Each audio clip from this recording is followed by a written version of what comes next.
What is going on, guys? Jason Burke here, Styles Clash for life.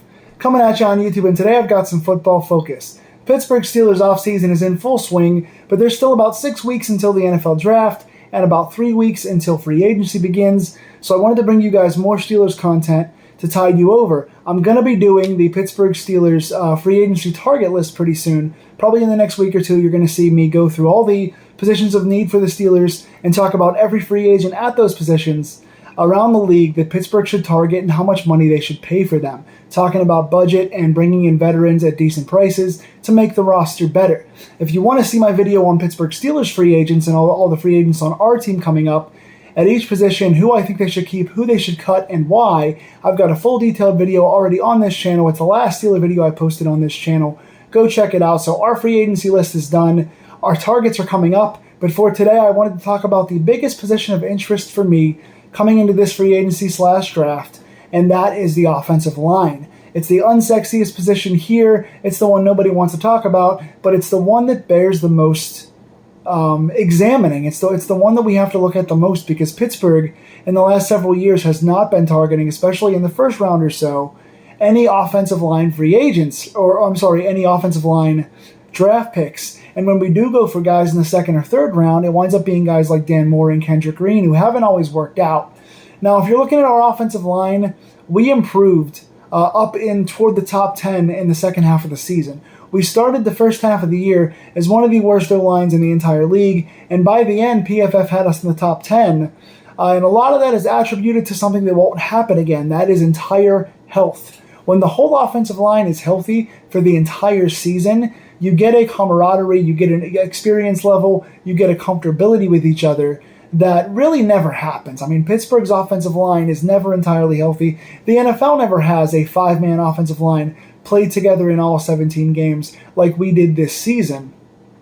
Pretty much 4 out of our 5 positions played all year long. I think Mason Cole missed 46 snaps for the entire season, and Chooks missed a handful, 10 or 20. But nobody missed any substantial time all year, and that's not going to happen again. You're not going to get a fully healthy offensive line for a second season in a row. But even still, there's a lot of penalties and a lot of weaknesses on the offensive line that I think Pittsburgh should look at. So we currently have 8 offensive linemen under contract for next season, 2 of which are unrestricted free agents coming up here, and 1 is restricted. And those are the 3 guys on the bench. So I'm going to look at all 3 spots on the offensive line for the 5 starters and the 3 bench and tell you guys kind of what I would do to upgrade as a very quick overview. It's going to be a faster video than usual. But tackles right now, tackle I think is our weakest spot. We have Chukso Okorafor and Dan Moore. And then you have Trent Scott and Jesse Davis as the unrestricted free agents on the bench. So this is our weakest spot. Chukso Okorafor, while he had a pretty solid season overall, good second half of the season, he was still penalized quite a bit. He still, to me, is not worth his price tag, and he's got the biggest price tag coming up of any offensive lineman in 2023 coming up here. He's due to make, I think, $10 million, and for the fact that I don't think is worth that kind of money, I think he's one of the most obvious cap casualty cuts Pittsburgh could make. And you guys know, if you've watched my channel for the last 4 years, you know that Chooks is not a guy that I'm high on. I don't think he's had a quote-unquote good season, although this was probably his best, at least the second half was. But again, still a guy that gets penalized a lot, still a guy that gets beat a lot, and a guy that's not worth that $10 million price tag that he's due to make this coming season. The other big tackle is Dan Moore, and he's been a roller coaster ride. He was drafted in the second round. Is he a second or third round guy?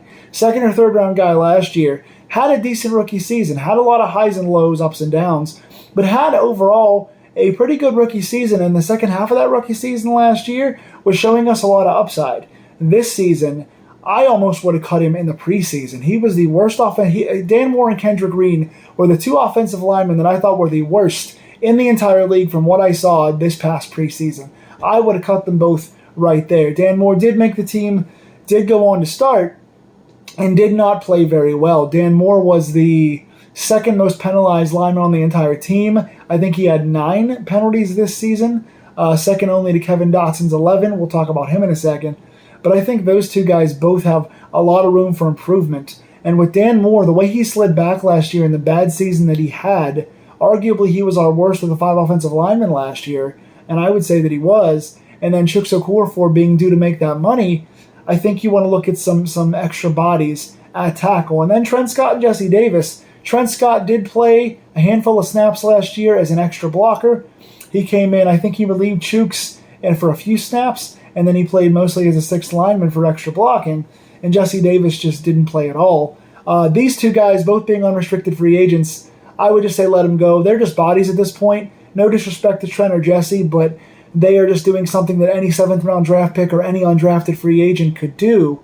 They're just bodies, so I'd let those two guys go on the bench and just get new bench guys. You could just fill bodies anywhere and see if they can give you any upside, because we're not noticing anything that Trent or Jesse are doing that are anything special. But you have to bring at least one tackle, and that's going to be probably our first or second round draft pick. I'll do my mock drafts pretty soon as well, but you've got to think that we're bringing in a tackle at some point. There's been a lot of talk about bringing in a tackle to replace Chuks Okorafor and then sliding Dan Moore over to, I think it's over to right tackle from left tackle as his more natural spot. So I think Dan Moore, having showed really good upside in his first season and then not being in his natural spot, I think putting him in his third season in his natural spot gives Dan Moore a little more leeway to stay on the team, and Chuks being the one that's cut. But either way, you have to bring somebody in. Whether you bring Chuks back or not, you got to draft somebody in the first 2 rounds. It's a pretty deep offensive line class this year, at tackle at least. So you got to look at bringing one in pretty early here.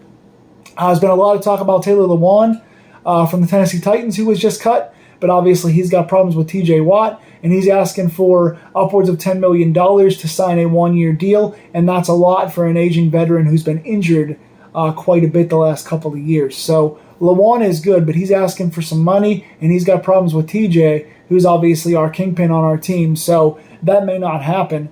A couple of other guys, though, I think the Washington team has one. I think Baltimore had a free agent. I think the Bears have one. The Pittsburgh we're looking at. But we need to probably bring in a veteran and draft a high-end rookie to play tackle for us this year. But now we're looking at guard. Guard overall, there are 3 main guys we have at guard right now on this team. That is Kevin Dotson, James Daniels, and Kendrick Green. Kendrick Green, I think, undoubtedly is cut. I think he's the most obvious cut. We drafted him either 2nd or 3rd round. I always confuse him and Dan Moore where they got drafted. Kendrick Green got drafted early. He was a project center, but came in to start center for us in his rookie season 2 years ago. Did not play well whatsoever. One of the worst centers in the league, in my opinion. Then went and they said, okay, we're going to put him back at his natural spot at guard, and he's going to play up against Kevin Dotson, who's very talented but also comes in unmotivated and out of shape all the time. So we're going to have these two guys face each other for the guard spot. Kevin Dotson won pretty easily, and Kendrick Green never even got on the field. Didn't see the field all last season. Did play in preseason and played very badly in preseason. So between failing at center and then playing bad in preseason and failing at guard, I don't know what else you could do with him. He's a big body guy. He's an athlete. But the only thing he's shown me at all is that he can pull a little bit. So unless you want to put him at like a guard or tackle for an extra blocker that's going to pull on stretch running plays, I don't see any point to have Kendrick Green on this team. So I'd cut him first and foremost. James Daniels was our best offensive lineman last year. He's the number 1 guy on this team. Thank God he's coming back. But Kevin Dotson's another guy, man. What a rocky road he's had, where he showed a ton of promise in his first season, and since then there's been rumors of him getting in fights with coaches, showing up lazy and unmotivated, showing up out of shape, stuff like that. Got injured 2 years ago, didn't play all that much, came into camp kind of banged up and out of shape. Came back in, earned his starting spot over Green, but then was the most penalized guy on the entire offensive line last year with, I think, 11 penalties, which puts him, I think, in the top 10 of the entire NFL in penalties.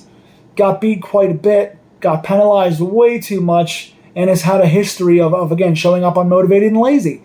So you got to look at getting a guard to push him now, because if you're going to go with Daniels, you're going to cut Green and you're going to want to motivate Dotson. So you have to draft at least one guard in the first, I would say, 4 rounds of this draft. If I'm looking at the NFL draft this year, I'm looking to draft a tackle in the 1st round and a guard somewhere in the 3rd or at least 4th. I would go no later than 4th, because you want a guy that can come in and potentially play right away if he has to, or at least push Kevin Dotson to be the good Dotson that we've seen in parts in his first 2 seasons. So those are the 2 big spots there. Then we have 2 centers. We have Mason Cole, who was our second best offensive lineman last year, which tells you again, the 2 best offensive linemen we had last year were James Daniels and Mason Cole, the 2 free agents we got in last year's free agency class. So bringing in 2 good free agents was good, but we don't have a lot of guys on this team that are homegrowns that can block for us. So Mason Cole's our starter. That's good. J.C. Hassenauer is a restricted free agent.